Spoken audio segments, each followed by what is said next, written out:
Neil McQueen, World Cup winner, sounds good, doesn't it?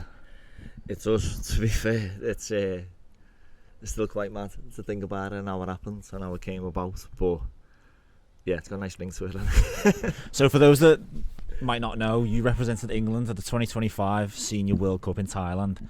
Take us back to when you received that call and what that conversation was like.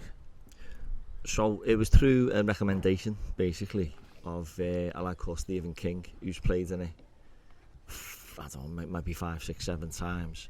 And basically the manager of the team, he's phoned King, he said, come on Steve, you must know a Scouser who can play centre-half, centre-mid, in a certain age bracket. So with this tournament, you've got to have 3 40 to 44 year olds on the pitch at all times, 4 45 to 49 year olds, and 3 50 and above. It's an interesting rule set. It's mad, yeah, and it's hard because, like, obviously you can start the game with the best intentions, but like one injury, it's like 5 changes to make the substitution.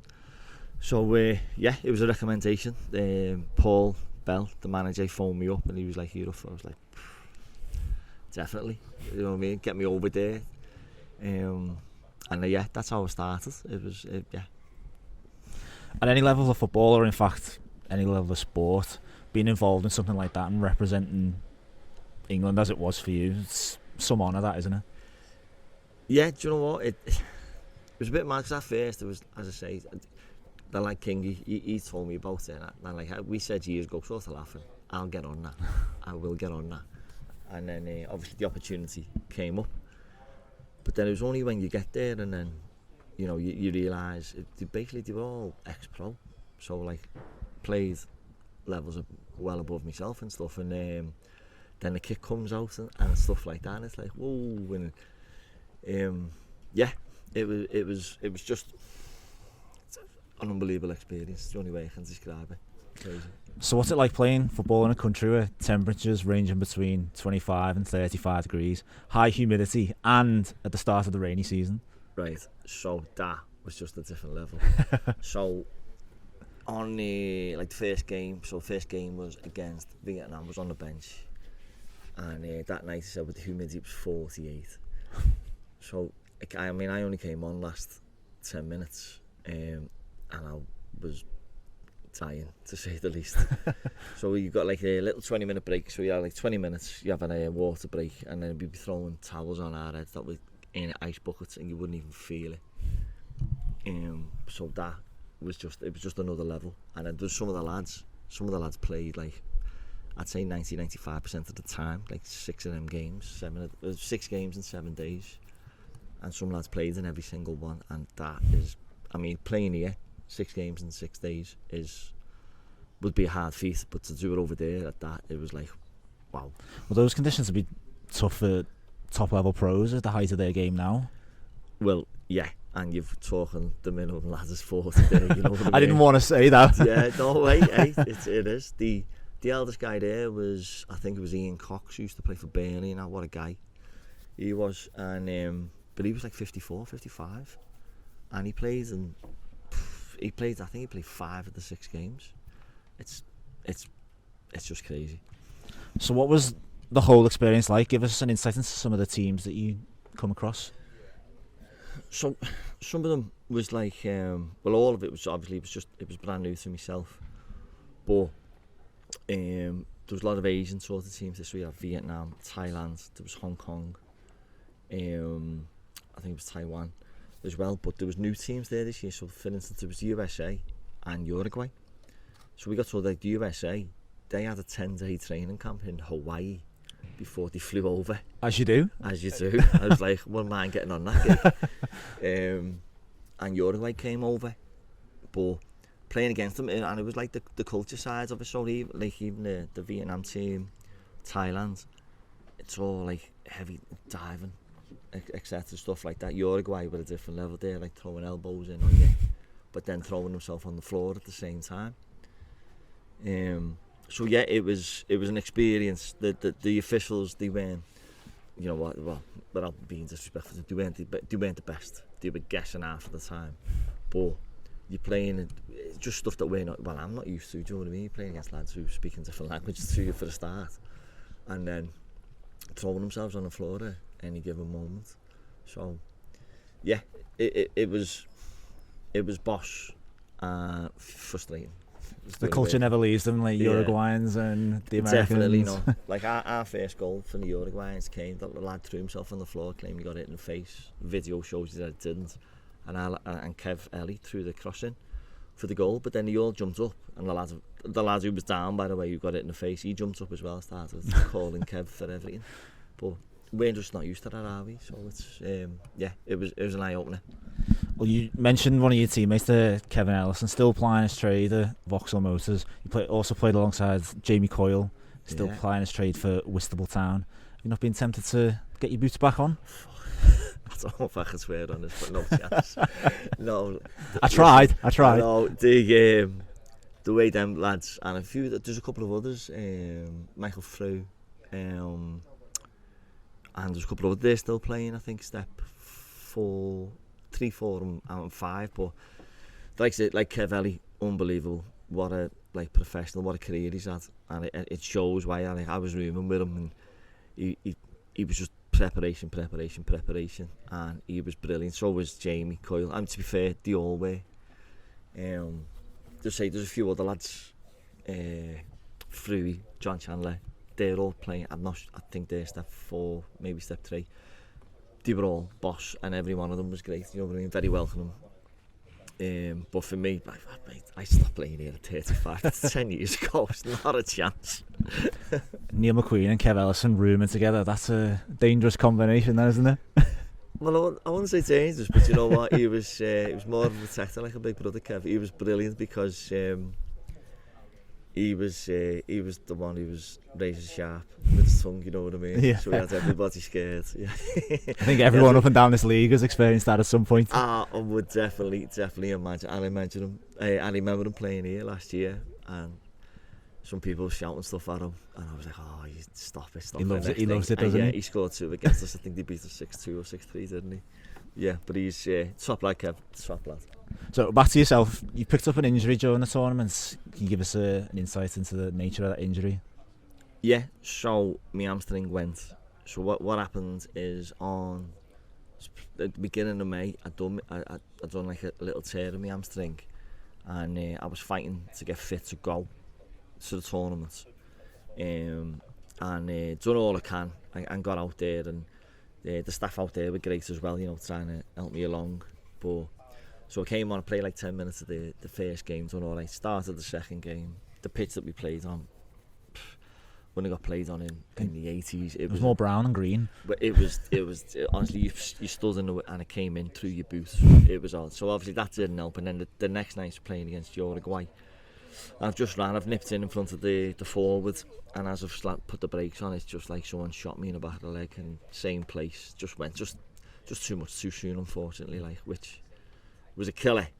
Honestly, it was a sickener, but you know, you're there, and we still got to try and win it and all that. So yeah, it was just a case of put your big boy pants on and get on with it, like. But yeah, it was a sickener, like, hamstring went. So let's finish the tournament on a positive. Describe that moment when you were confirmed as winners and champions.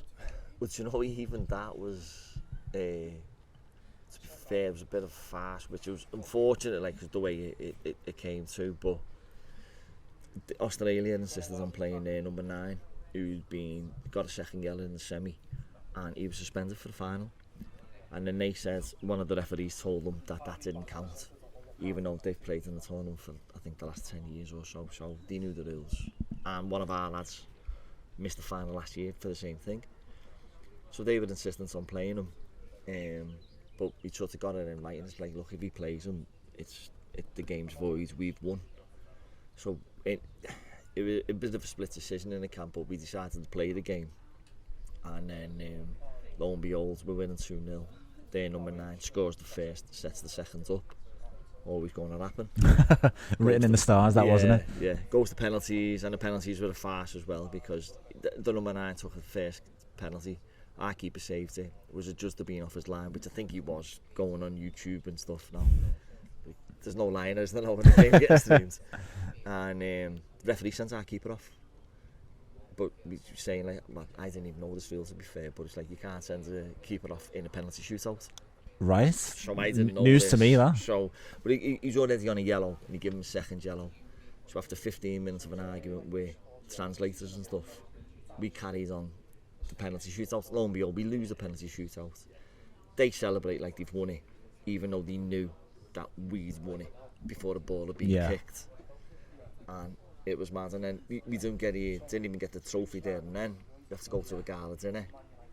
And at the gala dinner, that ended up a bit of a farce because they didn't accept coming second. As our manager goes up to get the trophy, they rushed the stage a little bit, and ends up being a bit of an ambax between us and the Aussies at the gala dinner. But I didn't care. At the end of the day, we'd won.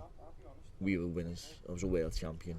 I wanted that trophy for my boys, you know, like, not, as well as for myself, but basically more for me two lads who were desperate to see it. You don't get this kind of drama at the FIFA World Cup, do you? No, you don't. As I say, it was a shame. It ended the way it did, you know, but it doesn't take away from what was just mad, crazy, brilliant experience. And you know, I don't know if the manager's listening, but I'd love to do it again next year.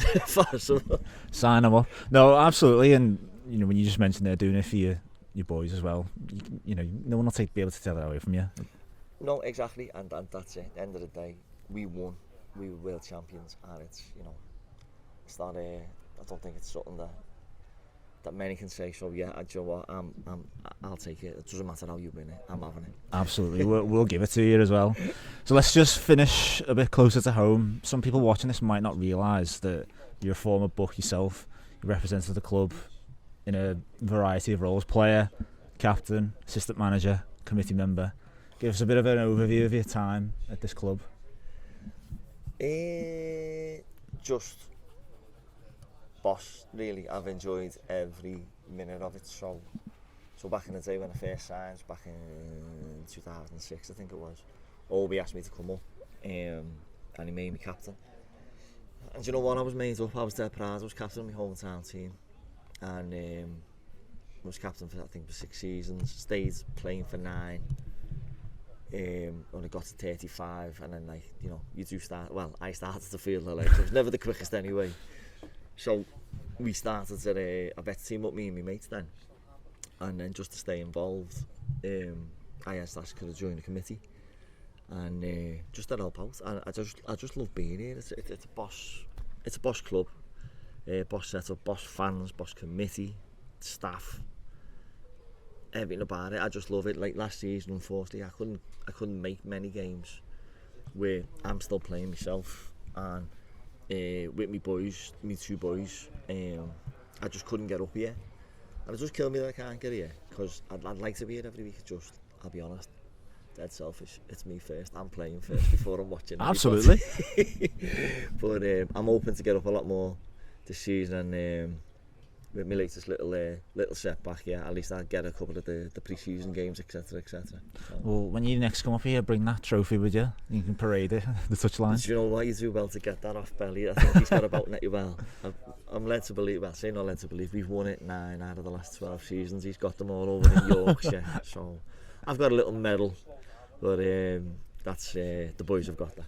That must be an impressive, like, mantelpiece that with all the 9 trophies you know on what, it. It is, and I don't think I'll get in trouble now saying we broke this one.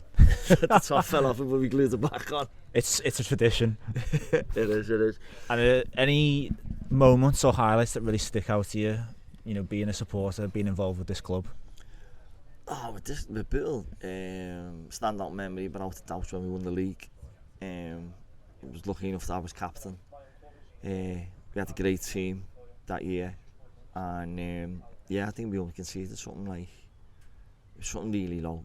I can't even think what it was now, but like, so we had a great defence, just a great team basically. Obi had us well drilled, but that season everyone just played well. So like every time you're on the pitch, it was like you knew 10 of the 11 were better than the others. And yeah, we got to a few finals. Got beaten a couple, which was disappointing. and then we won the Liverpool Seniors Cup, which done me head in a little bit because I played in it. It got rolled over to the next season, and I was in Aldi in Turkey when we missed the final. Then we beat AFC. But yeah, that's the standout moment. Would be when the captain and hometown team to a league title. Obviously, we've well progressed from then, and it's boss to see. It's great to see we're going in the right direction. So hopefully, there's a bit more around the corner. Well, onwards and upwards. Neil McQueen, I really appreciate you taking the time to talk to us. Hope to see you here at the Bury Street Garage Stadium through the season, and congratulations, you're a World Cup winner.